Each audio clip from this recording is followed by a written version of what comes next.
Hello everyone, welcome to English for WBCS now in association with Unacademy friends. Unacademy platformer every important and useful links have been given in video description. You can check them out. Okay.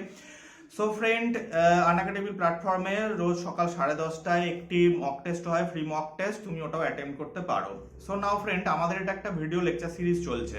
As you know যে WBCS mains paper 2 descriptive English writing এর উপরে আমাদের একটা video lecture series চলছে, যেখানে আমি টপিকসগুলোকে one by one discuss করছি। যে একজন অ্যাসপিরেন্টস যে সেলফ স্টাডি করছে, যার হোম টিউটার বা বড় বড় ইনস্টিটিউশনসে যাওয়ার অ্যাফোর্ড করার যাদের ক্ষমতা নেই, তো তারা কিভাবে সেলফ ইমপ্রুভমেন্টের মাধ্যমে, সেলফ আপগ্রেডেশনের মাধ্যমে, অ্যাজ ওয়েল অ্যাজ তারা কিভাবে আস্তে আস্তে তাদের প্রিপারেশনকে অনেক সামনে এগিয়ে নিয়ে যেতে পারবে। ফ্রেন্ডস দেখো, যতক্ষণ না তুমি এটা ফাইন্ড আউট করতে পারছো যে তুমি আগে কিভাবে পড়ছো অ্যান্ড এখন, অর্থাৎ এই সিচুয়েশনসে আমাদের ভিডিওগুলো দেখার পরে তোমার কি পড়ার দৃষ্টিভঙ্গি চেঞ্জ হয়েছে, যদি দৃষ্টিভঙ্গি চেঞ্জ হয় তার মানে ফ্রেন্ডস তুমি রাইট ট্র্যাকেই আছো।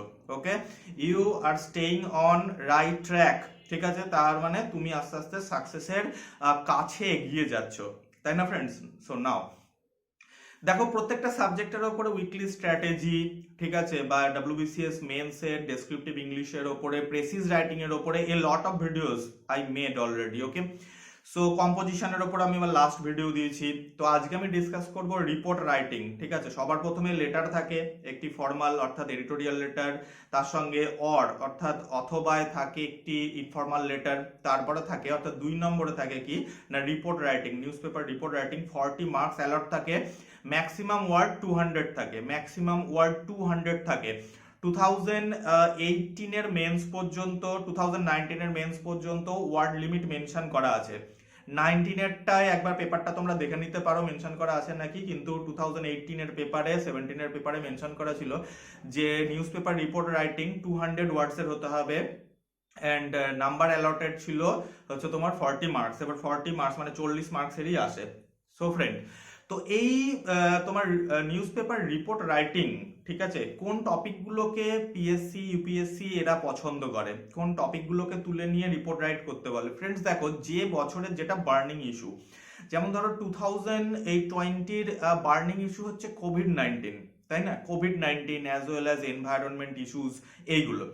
সো ফ্রেন্ডস, যখন কোভিড-19 আমাদের ডোমিনেট করছে গোটা ওয়ার্ল্ডকে, সেই টাইমে কারা সেই কোভিডকে আটকাচ্ছে? কারা আটকাচ্ছে বলো? ডক্টরসরা আটকাচ্ছে, তাই না?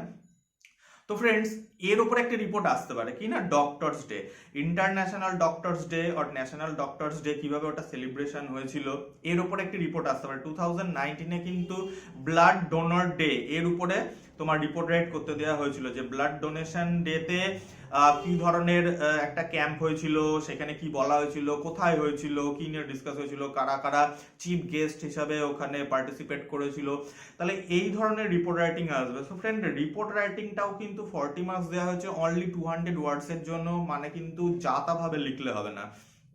এর জন্য তোমার যথেষ্ট পরিমাণ তোমার নিউজ পেপারের যে রিপোর্ট রাইটিং সেগুলো পড়ার আর কি হ্যাবিটস তোমার মধ্যে থাকতে হবে। তুমি যদি রিপোর্ট রাইটিং খবরের কাগজের স্টাইলে না লেখো, তাহলে পছন্দ হবে না, যে তোমার খাতা দেখবে তার পছন্দ হবে না। এটা নয় যে তুমি মার্কস পাবে না, ফ্রেন্ডস, মার্কস সবাই পাবে, ঠিক আছে না? মার্কস কিন্তু সবাই পাবে। 40-র মধ্যে 4 মার্কস, 5 মার্কস, 10 মার্কস যারা পরীক্ষা অ্যাটেম্প করবে তারাই পাবে, কিন্তু 40-র মধ্যে 30 কখন পাবে, 40-র মধ্যে 32 কখন পাবে, 40-র মধ্যে 36 কখন পাবে?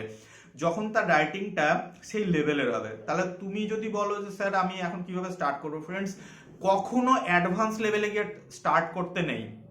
ইউটিউবে তুমি এরকম অনেক ভিডিও পেয়ে যাবে, ডাইরেক্ট দেখবে যে পিকে দে সরকার থেকে তোমার ট্রান্সলেশন করানো হচ্ছে, পিকে দে সরকার থেকে তোমার ইয়ে দিয়ে দেওয়া হচ্ছে, কি বলে, তোমার রিপোর্ট রাইটিং দিয়ে দেওয়া হচ্ছে, ট্রান্সলেশনের প্যাসেজ দিয়ে দেওয়া হচ্ছে।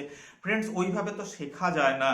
শিখতে গেলে তোমাকে বেসিক থেকে স্টার্ট করতে হবে। প্রথম ছোট প্যাসেজ ধরো, ছোট প্যাসেজ তোমার পাড়ায়, সাপোজ তুমি এইভাবে ভাবো, মানে তুমি কিভাবে তোমার writing section, report writing section তুমি স্টার্ট করবে। এর বিগিনিংটা যে কোনো গ্রামার বইতে আছে যে কিভাবে রিপোর্ট স্টার্ট করতে হয়, প্লেস নেম, টাইম, ঠিক আছে, এগুলো দিয়ে, ডেট, এগুলো দিয়ে যে স্টার্ট করতে হয়। তুমি ফার্স্ট ওই স্ট্রাকচারটা দেখো, তারপর ছোট নাও। তোমার বাড়ির তোমার পাড়াতে আজকে একটি বাচ্চা ছেলে সাইকেল চালাতে গিয়ে গলির মধ্যে পড়ে গেছে, তার হাত পা কেটে গেছে, তার বাবা মা চিন্তিত, তাকে নিয়ারেস্ট একটা স্বাস্থ্যকেন্দ্রে নিয়ে যাওয়া হয়েছে। তো সেখানে তাকে এক্স রে করতে বলা হয়েছে। তুমি এই রিপোর্টটা বানিয়ে দেখো না, এই রিপোর্টটা কি তুমি বানাতে পারছো? ইংলিশ ভাষায় খুব সুন্দর করে ক্যাচি টাইটেল লাগিয়ে।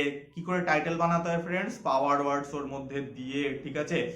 তো এইভাবে তোমাকে ফার্স্ট স্টার্টিংটা করতে হবে। প্রথমেই হাইফাই অ্যাডভান্স লেভেলে রাইটিং করতে যেও না ফ্রেন্ডস, কনফিউজড হয়ে যাবে, বোরিং লাগবে তোমার কাছে, তুমি বোর হয়ে যাবে, ভয় পেয়ে যাবে এবং তুমি ওটাকে মাঝখানে ছেড়ে দেবে। দরকার নেই ফ্রেন্ডস। তো সবার প্রথমে তুমি দেখো এই বছরের বার্নিং ইস্যুস কি, স্পেশালি কি আমি কম্পোজিশনের টাইমে বলেছি যে বার্নিং ইস্যুস কিভাবে খুঁজতে হয়। Health, education, child welfare, women welfare, ঠিক আছে, এনভায়রনমেন্ট, সাইবার সিকিউরিটি, ঠিক আছে, সোশ্যাল মিডিয়া। তাহলে এই 7টা 8টা টপিক এর উপরেই কোশ্চেন আসবে, এর উপরেই কোশ্চেন আসবে, এর বাইরে কোশ্চেন আসবে না। মানে এই টপিকগুলো পেট টপিক, এই টপিকগুলোকে পিএসসি ইউপিএসসি খুবই মানে পছন্দ করে। Because friend, you are going to give your service to nation, তুমি নেশনের প্রতি তোমার সার্ভিস দিতে যাচ্ছ। তাহলে সোসাইটির প্রবলেম অর্থাৎ সোশ্যাল প্রবলেম, সোশ্যাল ইস্যুস, কিন্তু হ্যাঁ গভর্নমেন্টের এগেনস্টে নয়, অর্থাৎ কন্ট্রোভার্সিয়াল ইস্যুসের উপরে রাইটিং আসে না friends, believe me, you can trust on me. Controversial ইস্যুসের উপরে যেটা গভর্নমেন্টের সঙ্গে এখনো এগ্রিমেন্ট হয়নি, ঠিক আছে, যে ফার্মার রাইটস চলছে এটসেট্রা, এগুলো গভর্নমেন্টের সঙ্গে কিন্তু এখনো কোনো রকম তোমার এগ্রিমেন্টে আসেনি, এখনো সেগুলো চলছে। এই সব কন্ট্রোভার্সিয়াল ইস্যুসের উপরে আসবে না ফ্রেন্ডস, ঠিক আছে? একদম বেসিক লেভেল থেকে কোশ্চেন আসবে। শুধু দেখবে যে তুমি কারেন্ট অ্যাফেয়ার্সের সঙ্গে কতটা তাল মিলিয়ে তোমার দিনগুলো কাটাও, তুমি কতটা নিউজ পেপার রিপোর্টগুলো পড়ো, তোমার লেখার মধ্যে কত দম আছে, যুক্তির কত, অ্যাকচুয়ালি লজিকের কত দম আছে, এক্সাম্পলস তোমার হাতে তুমি কত গ্যাদার করেছো, তাই না? সো ফ্রেন্ড, এইভাবে তুমি স্টার্ট করো। যদি রিপোর্ট রাইটিং এর এই ফার্স্ট ভিডিও, ইন্ট্রোডাক্টরি ভিডিওটা তোমার যদি পছন্দ হয়ে থাকে, you can comment in comment box, you can reach me by WhatsApp number I have given already in my video description. তো এইভাবে তুমি লেখাটা স্টার্ট করো, এটাই তোমার ফার্স্ট 7 days এর স্ট্র্যাটেজি হোক, ঠিক আছে? আই হোপ ভিডিওটা তোমার ভালো লাগলো। যদি ভালো লেগে থাকে লাইক শেয়ার সাবস্ক্রাইব করে নিও, অ্যান্ড দেখা হচ্ছে নেক্সট ভিডিওতে নতুন একটি টপিকের সাথে। Thanks for watching friend.